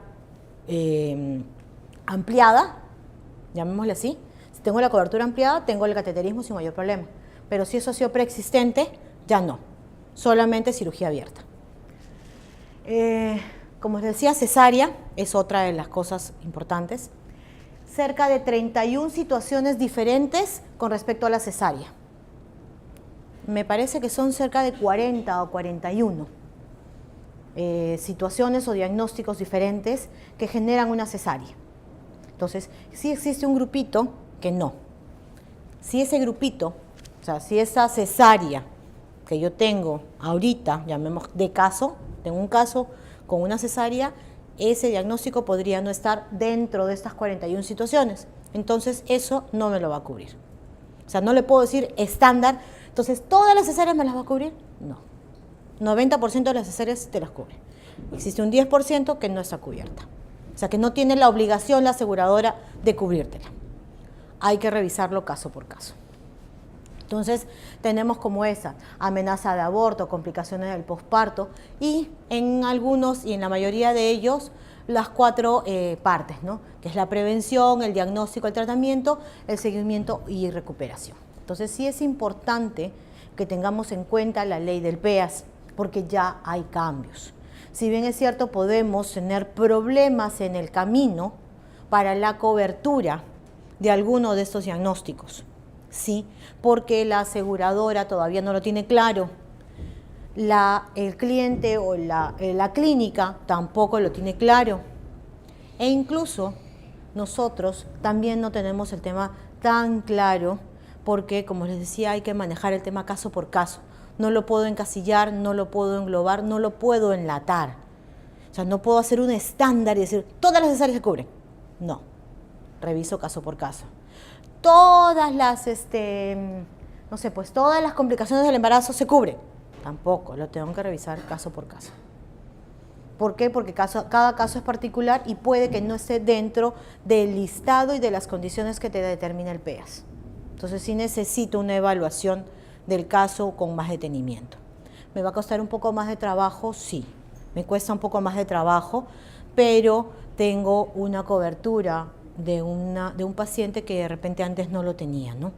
Una paciente entró gestando, no sabía que estaba embarazada y justamente entró a trabajar. Entonces, el embarazo se dio 2 semanas antes de ingresar a trabajar. ¿Qué hace la aseguradora o qué hacía la aseguradora? No me lo cubría. O sea, no es una cosa malintencionada, no es que la asegurada dijo, voy a salir embarazada, entonces me meto a la póliza. No. Sí van a existir situaciones, me imagino que sí, pero no fue, en varios de esos casos no fue con esa intención. Entonces, le quitaríamos la posibilidad a esta paciente o a esta persona de poder tener acceso a la salud igual que el resto. Por eso es que se crea esta ley. ¿Tiene desventajas? Sí, tiene ventajas también. Sí. ¿Existe con esta ley la continuidad de EPS de parto? Existe. La ley de continuidad es una ley adicional a esta. O sea, es una ley en paralelo. Si yo tenía, ya tengo una EPS con el plan del PEAS, entonces yo paso a otra EPS o entro a trabajar a otro lado, si el anterior aseguradora me lo cubrió, la nuevo plan también me lo tiene que cubrir porque eso lo dice la ley de continuidad. Hay situaciones, sí, en las cuales no te la cubre. Si yo, cuando me reincorporo a mi nueva labor y me inscribo a la EPS después de 90 días, pierdo continuidad. Si me reenganché en el nuevo trabajo después del tiempo de latencia que me da de salud, también pierdo mi continuidad. Es decir, si a mí de salud me dio 3 meses de latencia y yo me engancho a otro trabajo al 4.º mes, yo ya perdí mi continuidad. Si, para mala suerte, en esos 3 meses tengo una enfermedad, esa tampoco me la va a cubrir. Si el asegurador anterior no me cubrió el diagnóstico, por A, B, Z motivo, el nuevo, en la nueva EPS o el nuevo plan tampoco me lo va a cubrir. O sea, sí tiene particularidades la ley de continuidad, tiene condiciones, pero para esta ley también se aplica la ley de continuidad. Yo no sé si tuvieran alguna pregunta, algún comentario, algo adicional. Sí. Pagos en Estados Unidos. Esto es una compañía global, ¿cierto? Pero podría pasar con ustedes, o podría pasar, que no lo conozco también porque todavía no tengo una opinión formada de Perú, podría pasar si yo tengo algunas instalaciones en algunas partes de provincia. Si es que fuese más barato, si es que se pudiese conseguir el talento. Y si se ponen a ver, en India, fíjense lo que representa para la compañía. Tenían 2% de su población, que representa solamente el 0.70% claro. de su gasto. Entonces, esto es lo que propone para ustedes, es empezar a correlacionar datos, traigan diversos escenarios y vean cómo lo pueden solucionar. Es por esto que las compañías toman las determinaciones que toman. Entonces, por ejemplo, si ustedes nos dieran datos para Complex o para una encuesta de salarios, ¿dónde creen que se procesan los datos de ustedes? De Perú. Con lo que he dicho. ¿Ustedes creen? Lo que pasa es que tú finalmente lo que estás haciendo es prevención. O sea, no necesariamente la persona que vaya a utilizar la motocicleta va a tener un accidente o va a tener un problema con la gestación. Ya es un tema de, al menos de alguna manera, decisión de la persona. Si la persona ha decidido hacerlo, lo que sí te recomendaría es, en todo caso, que ella te firme un documento para que tú puedas tener el respaldo de que tú estás velando por su seguridad. Ese documento te va a ayudar. Ahora, no, lo que sí desconozco, porque yo no soy abogado, lo que sí desconozco es si este documento necesita ser legalizado o no legalizado. Pero sí, en un documento en el cual tú estás informando, es como un consentimiento informado cuando haces una cirugía. Entonces tú le estás informando que puede tener algún riesgo. Entonces tú ya le informaste, se lo trasladas y le trasladas la responsabilidad a la persona. Ya no la tienes tú. Porque fácil te dice, oye, tú no me dijiste nada. Sabías que me podía accidentar y que me podía perder a mi bebé y podía perder mi vida estando en la motocicleta. Entonces, la responsabilidad la sigues teniendo tú. Con un documento trasladas la responsabilidad a la otra persona. Hacer unas preguntitas, tú los metes y te saca el arbolito. Entonces, hay compañías que nos han dicho, no, yo soy constructor de talento. Y hacen el ILM, no, pero no construyo tanto talento como creí. O lo contrario, a mí me gusta comprar talento y hacen el ILM. Claro, es igual, o sea, si la persona decide utilizarlo, es decisión de la persona. Claro, la ley no me deja ni me permite prohibirle a ella hacer algo, porque es su responsabilidad. Pero tú lo que tienes que hacer es deslindar la responsabilidad y se la trasladas a la persona, si es que quiere seguir estando en riesgo. Entonces, para eso le haces firmar un documento. Es como nosotros, cuando vamos a hacer una cirugía y el paciente no quiere operarse, ¿qué le digo? Fírmame el documento que no quieres operarte. ¿Ese documento cómo se llama? El documento que nosotros manejamos médicamente hablando es el consentimiento informado. Consentimiento informado. Debe tener la misma terminología, finalmente es una carta de consentimiento o es una carta de información. Tú ya le informaste y le dijiste que eso no lo puedes hacer.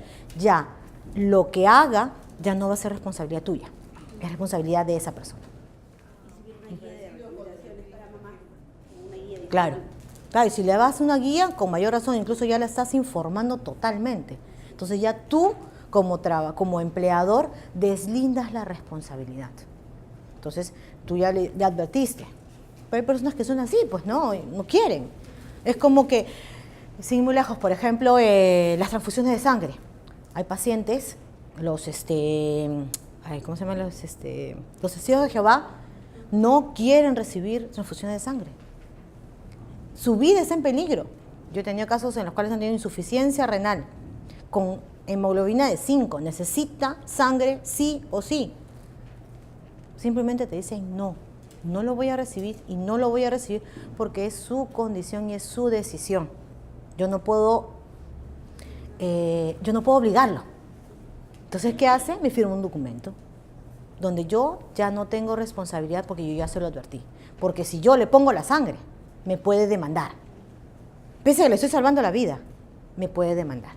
Entonces yo le traslado la responsabilidad a la persona. Entonces pienso yo que esa es la mejor manera para que tú también puedas trasladar la responsabilidad al trabajador, para que tú como empleador no tengas implicancias legales. Tú ya deslindaste la responsabilidad. Es igual que cuando nos hacen imagen de resonancia magnética tenemos que firmar un documento. O cuando La mayoría de procedimientos deberías firmar un consentimiento. O sea, tú estás dándole autorización a alguien para que te haga algún procedimiento. Eso es lo que normalmente se hace en la parte médica, pero en el caso aquí tú le estás diciendo y quieres intervenir, pero la intervención la persona no te la permite. Constitucionalmente, o sea, por ley constitucional, ¿ya? Tú no puedes obligar a alguien a hacer algo que no quiere hacer. O sea, la ley no te lo permite, porque la persona es autónoma y puede decidir lo que ella desea de hacer, con su vida o con sus cosas. Entonces, lo que haces es, le informas, y para que quede el documento que le estás informando, le haces firmar algo, para que la responsabilidad se la traslades. Ya que usted conoce bastante este seguro, solamente cuando se hace imagen de resonancia magnética no se hace firmar, ¿debería ser también el caso de una tomografía? Lo que pasa es que la resonancia te meten en una cápsula y la posibilidad de claustrofobia es mayor que en una tomografía. Sí, por eso es que te hacen firmar el consentimiento informado. Pero en el caso de la tomografía, a mí me pasó algo muy raro hace varios años. Yo era paciente neoplásica. Me hicieron tomografía, a pesar que sabía que yo era alérgica.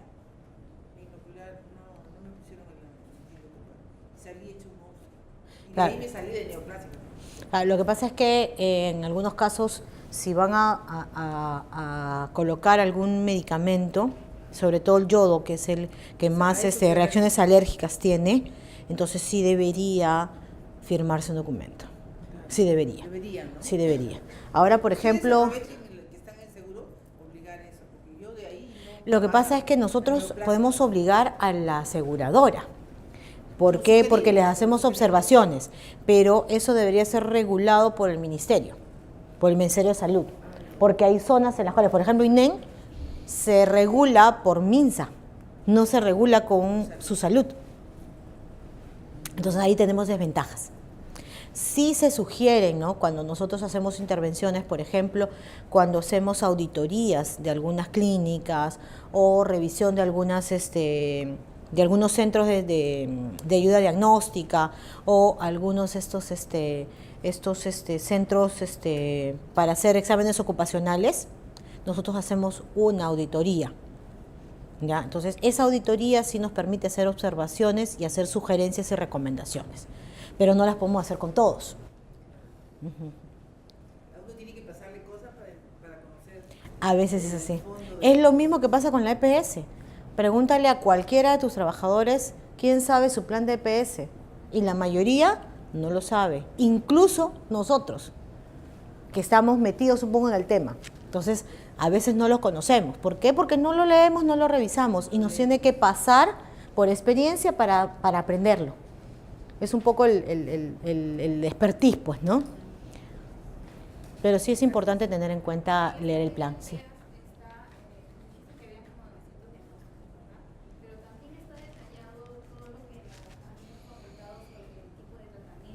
Esta ley, este es el compendio. En la ley sí está, por ejemplo, por darte un ejemplo, cáncer. Te dice cáncer solo cubiertos hasta el diagnóstico. Eso sí te lo dice este compendio, que lo encuentras en Google. Entras y lo encuentras en Google.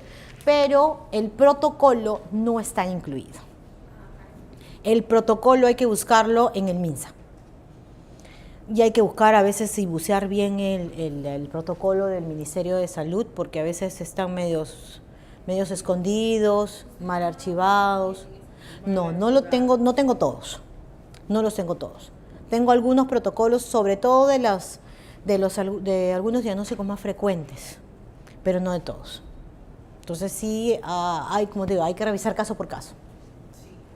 Yo, por ejemplo, con neoplásicas, tuve 7 equivocaciones. Me tuve que retirar. Sí. Fui al extranjero y allá me dijeron que la medicina que me daban acá estaba discontinuada. De ahí me he vuelto muy celosa con mis tratamientos. Siempre consulto con 2 médicos.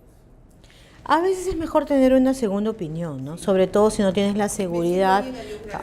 Si no tienes la seguridad, no tiene uno la seguridad de que su médico le esté indicando lo que debe indicarle, sí es bueno tener una segunda opinión.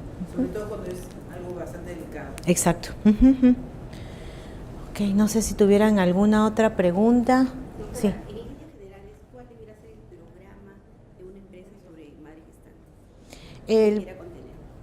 a ver, o sea, el programa de madre gestante lo que diríamos primero es evaluar la empresa que tienes, ¿ya? Ver cuáles son los riesgos que puedas tener. Segundo, aplicar las leyes. Una de ellas es el lactario. No sé si no lo mencioné, pero por ejemplo, el lactario, la implementación del lactario ya es una ley. Sin embargo, hay solo 453 empresas que han implementado el lactario dentro. O sea, y no estamos hablando de 453 empresas a nivel nacional. Entonces, no estamos cumpliendo las leyes para proteger a la madre gestante. Entonces, dentro de nuestro programa tiene que estar justamente eso, la implementación de todas las leyes que protegen a la madre gestante. Ahora, siguiente, revisar pues si es que el puesto laboral produce algún tipo de riesgo. ¿Hay algún formato? No hay un formato establecido para evaluar riesgo, ¿ya? Generalmente esto lo hace ya el médico ocupacional, porque el médico ocupacional junto con la gente de seguridad conoce bien el puesto laboral. Entonces, con ese puesto laboral y con esa evaluación es que él va a poder determinar y sacar una conclusión. No sé, pues se me ocurre, ¿no?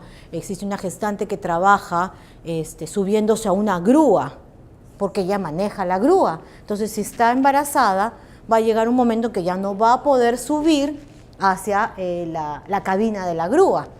Entonces, sí vamos a tener que hacer un cambio, por momentáneo al menos, del puesto laboral. Y ella va a tener que salir de la grúa a hacer otras labores y alguien tiene que suplir sus funciones, pues, ¿no? ¿Y qué pasa si se niega la colaboradora a hacer el cambio? Ahí sí tú le puedes prohibir ingresar. Ah, sí se puede. Ahí sí la puedes prohibir ingresar. La prohíbes ingresar, porque finalmente tú estás viendo la exposición. O sea, está en la grúa, entonces haces el cambio. Ojo que también, o sea, somos personas. Se le ocurre y se sube, ¿no? O sea, puede ser, pero ya bajo su responsabilidad. Tú ya le advertiste, tú ya le diste las herramientas para que pueda no poner en riesgo su vida ni la situación que tiene. Entonces ya no es un tema tuyo como empresa. Es lo mismo que pasa cuando los trabajadores no usan arnés, pues, ¿no? El trabajador sabe que por protocolo tiene que usar el arnés y no lo usa porque no le da la gana, porque le incomoda, porque le fastidia, porque él se cree autosuficiente. Existen muchas razones. Entonces, igual va bajo su responsabilidad. Si tú cumpliste como trabajador en informarle, en darle la capacitación para que use el arnés, en poner, porque eso también sucede, ponemos avisos en los cuales usa tu arnés, o sea, avisos que le están diciendo a él que tiene que utilizar su seguridad y que tiene que estar seguro, pese a eso no lo hace, ya es responsabilidad de él. Entonces, ¿qué pasa? Tú como empresa, cierto, tienes un trabajador que tiene una lesión, pero tú ya como empresa legalmente has deslindado la responsabilidad. O sea, hay cosas que no se pueden controlar, pues, ¿no? Cosas que no puedes prohibir o cosas que no estás revisando continuamente. Entonces, no se pone el arnés, pero te das cuenta y le dices, oye, ponte el arnés. Pero de las 8 horas laborales de repente usa 7 y 1 hora, dice, no, pero no me va a pasar nada en 1 hora. Es lo típico. Pero es concientizar al trabajador, pues, ¿no? Es un poco eso, ¿no? Y eso va en el tema psicosocial. Hay que hacer programas psicosociales en los cuales el trabajador tiene que interiorizar en su mente de que tiene que tener seguridad. O sea, no me refiero a seguridad, revisar, o sea, no solo revisar, sentirse seguro, sino hacer las cosas que le determinen no tener accidentes. Entonces es básicamente eso, pues, ¿no? No sé si había alguna otra pregunta, algún otro comentario. Si no hay nada, muchísimas gracias.